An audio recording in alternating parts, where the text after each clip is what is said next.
Hello friends, welcome back. Welcome to X smart study. मैं सुभाष राज स्वागत करता हूं आप सभी का। कैसे हैं आप सभी? उम्मीद करते हैं बहुत ही अच्छे होंगे। तो साथियों देखो, एसएससी जीडी का नोटिफिकेशन आ गया है और ऐसे में आपको जो है तैयारी अब से शुरू कर देनी चाहिए। देखो ये जो क्लास है ये साथियों पहला मॉडल प्रैक्टिस सेट है एसएससी जीडी का, और इसमें मैंने ज़्यादा क्वेश्चन ऐड किए हैं। देखो ये पहला ही सेट है और इस सेट में आपको देखो 10 क्वेश्चन तो करेंट अफेयर्स के आपको कराऊंगा और 20 क्वेश्चन जो है ना साथियों जीके के कराएंगे आपको, और 10 क्वेश्चन जो है आपको साइंस के कराएंगे। ठीक है, 10 क्वेश्चन आपको साइंस के कराएंगे। तो बिल्कुल सभी साथी फटाफट से वीडियो को लाइक कर दीजिए और अपने दोस्तों को शेयर कर दीजिए। इतना ज़्यादा शेयर करिए कि अगला जो इसका पार्ट 2 है, दूसरा प्रैक्टिस सेट, वो जल्दी आ जाए। ठीक है, तो सभी वीडियो को लाइक शेयर कर दीजिए। नए साथी अगर कोई भी है, चैनल सब्सक्राइब करके बेल आइकन को ऑन कर लेना। तो डायरेक्टली क्वेश्चंस को शुरू करते हैं, देखते हैं कौन कौन से क्वेश्चंस हैं। ये रहा पहला क्वेश्चन आपके स्क्रीन पर, सभी साथी ध्यान देंगे। हाल ही में विश्व आवाज़ दिवस ये कब मनाया गया? काफ़ी इंपॉर्टेंट क्वेश्चन है साथियों। याद रखना हमेशा वर्ल्ड वॉइस डे यानी विश्व आवाज़ दिवस जो है ये साथियों 16 अप्रैल को मनाया जाता है, यानी ऑप्शन नंबर डी यहाँ करेक्ट आएगा। 16 अप्रैल को विश्व आवाज़ दिवस मनाया जाता है। हाल ही में कोविड-19 से सबसे प्रभावित भारत का कौन सा शहर बना है? कोविड-19 से सबसे प्रभावित भारत का कौन सा शहर बना है? तो देखेंगे सभी साथी, इस क्वेश्चन का करेक्ट आंसर आएगा दिल्ली।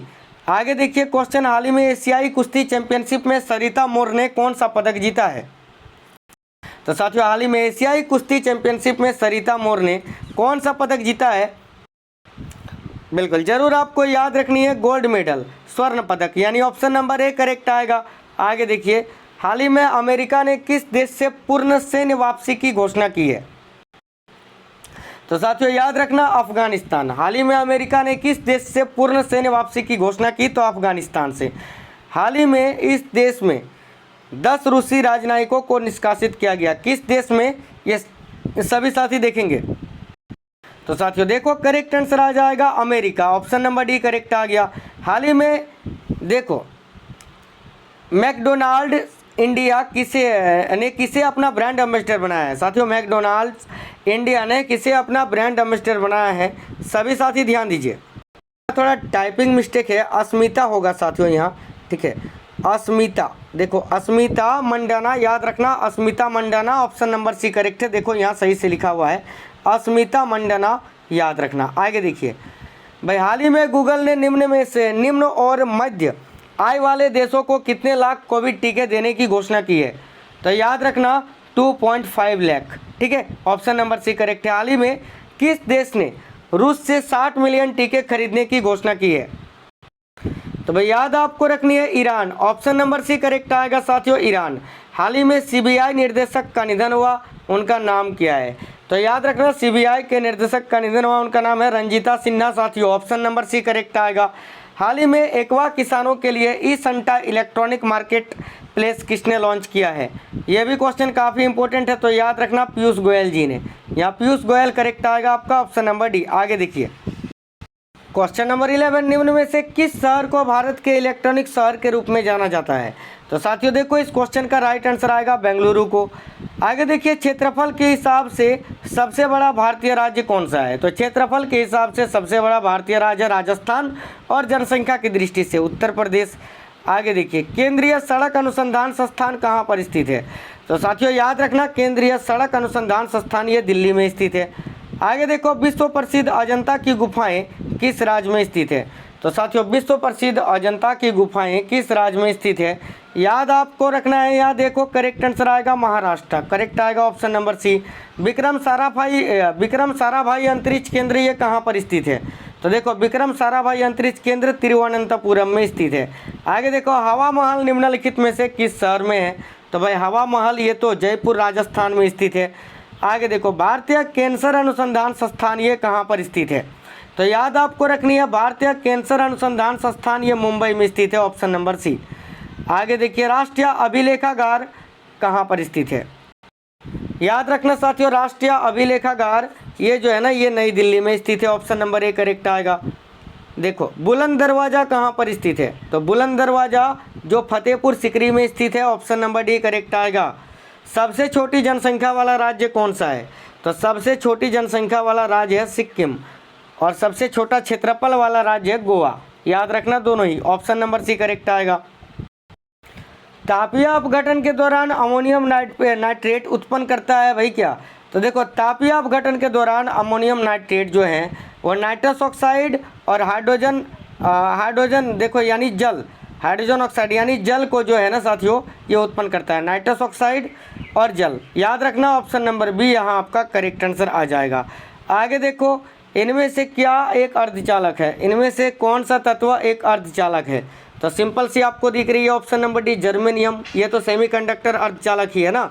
आकाश नीला प्रतीत होता है क्यों? तो साथियों आकाश नीला प्रतीत होता है क्योंकि वातावरण के वायुकण सूर्य की किरणें विकिरणित करते हैं। आगे देखिए प्रकृति में स्वतंत्र अवस्था में भी पाया जाता है। तो क्या साथियों देखना प्रकृति में इनमें से क्या स्वतंत्र अवस्था में भी पाया जाता है? तो याद रखिए सोना। ऑप्शन नंबर ए करेक्ट आएगा। आगे देखिए मनुष्य के शरीर में एंटमीबा हिस्टोलिटिका कहाँ पाई जाती है? तो साथियों याद रखना मनुष्य के शरीर में एंटमीबा हिस्टोलिटिका ये आंत में पाई जाती है। ऑप्शन नंबर ए यहाँ करेक्ट आंसर आएगा आंत में। नेक्स्ट क्वेश्चन देखते हैं मनुष्य में अवशेषी अंग इनमें से कौन सा होता है? तो साथियों अवशेषी अंग मनुष्यों में कौन सा है? तो कर्ण पल्लव पेशिया। ऑप्शन नंबर ए करेक्ट आ गया। मरुभिद्ध पौधे उगते हैं कहाँ पर? देखो मरुभिद्ध पौधे ये कहाँ पर उगते हैं? तो सभी साथी याद रखना मरुस्थल पर, यानी ऑप्शन नंबर डी करेक्ट आएगा मरुस्थल पर। आगे देखो साथियों निम्नलिखित में से किसने यह मूल अवधारणा प्रस्तुत की थी कि सभी जीव कोशिकाओं के बने हुए हैं? निम्नलिखित में से किसने यह मूल अवधारणा प्रस्तुत की थी कि सभी जीव कोशिकाओं के बने हुए हैं? तो याद आपको रखनी है टी सान ने। तो टी सान करेक्ट आएगा ना ऑप्शन नंबर डी टी सान ने। प्लास्टर ऑफ पेरिस का रासायनिक सूत्र क्या होता है? तो प्लास्टर ऑफ पेरिस का रासायनिक सूत्र कैल्शियम सल्फेट हेमीहाइड्रेट, यानी ऑप्शन नंबर बी तो CaSO4 विथ H2O या तो CaSO4 विथ 2H2O। याद रखना है सभी को, ठीक है। माफ करना हाफ H2O, ठीक है, या तो हाफ H2O ये आप याद रखना। ऑप्शन नंबर बी करेक्ट आ गया। लीवर फ्यूलक के शरीर का आवरण क्या कहलाता है? तो साथियों लीवर फ्यूलक के शरीर का आवरण क्या कहलाता है? पेलिकल। ऑप्शन नंबर ए राइट आंसर है पेलिकल। याद रखिए सभी साथी पेलिकल। आगे देखते हैं नेक्स्ट क्वेश्चन। एक वयस्क व्यक्ति के द्वारा 24 घंटे में मूत्र की कितनी मात्रा विसर्जित की जाती है? तो याद रखना 1.5 लीटर 1.5 लीटर। गेहूं पर पाए जाने वाले दो प्रमुख कवक रोग कौन कौन से हैं? तो भाई गेहूं पर पाया जाने वाला दो प्रमुख कवक रोग हैं काला कीट और स्मट, यानी ए राइट आंसर आ गया। आगे देखो रक्त कोशों में मनुष्य का रक्त किस रसायन के साथ मिलाकर रखा जाता है? भाई रक्त कोशों में मनुष्य का रक्त किस रसायन के साथ मिलाकर रखा जाता है? तो याद आपको रखनी है, यहाँ देखो सोडियम नाइट्रेट व डेक्सट्रेट, यानी ये करेक्ट आ गया। यहाँ याद रखिए सभी साथी। अब आगे देखो क्वेश्चन क्या है। तो मोती की रासायनिक संरचना किसकी बनी होती है? भाई मोती की रासायनिक संरचना जो है वो किसकी बनी होती है? तो ऑप्शन नंबर ए करेक्ट है कैल्शियम कार्बोनेट की। याद रखना कैल्शियम कार्बोनेट की। सबसे लंबा जीवित वृक्ष इनमें से कौन सा है? तो साथियों सबसे लंबा जीवित वृक्ष इनमें से कौन सा है? तो sequoia. Option number B right answer आएगा सीकुआ। याद रखिए सभी। क्वेश्चन नंबर 36 संसद के कितने सत्र होते हैं? तो साथियों देखो संसद के कितने सत्र होते हैं? बजट सत्र, मानसून सत्र, शीतकालीन सत्र। उपयुक्त सभी करेक्ट आएगा। केंद्र सरकार का व्यय को नियंत्रित करने की शक्ति किसमें निहित है? तो याद रखना केंद्र सरकार के व्यय को नियंत्रित करने की शक्ति किसमें निहित है? तो याद आप सभी साथियों को रखना है। देखो करेक्ट आंसर आएगा नियंत्रक और महालेखा परीक्षक में। आगे देखिए भारत के महान न्यायवादी की नियुक्ति से संबंधित अनुच्छेद कौन सा है? तो साथियों भारत के महान न्यायवादी यानी अटॉर्नी जनरल की नियुक्ति से संबंधित अनुच्छेद है अनुच्छेद 76।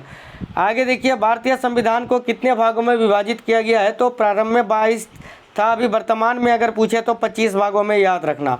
संविधान सभा के गठन की मांग सर्वप्रथम 1895 में किसके द्वारा प्रस्तुत की गई थी? तो याद आपको रखनी है बाल गंगाधर तिलक के द्वारा। ऑप्शन नंबर डी यहाँ करेक्ट आएगा। तो साथियों thanks for watching this video. पहला ही सेट था एसएससी जीडी के एक्सपेक्टेड क्वेश्चन का। क्लास कैसे लगा है कमेंट बॉक्स में कमेंट करके आप हमें ज़रूर बताइए। अभी सभी मिलकर इस वीडियो को लाइक शेयर कर दीजिए और चैनल सब्सक्राइब करके बेल आइकन को ऑन कर लेना, ठीक है। बिल्कुल मिलते हैं नेक्स्ट क्लास में, तब तक के लिए टेक केयर। लव यू सभी साथियों को। जय हिंद साथियों, वंदे मातरम। Take care.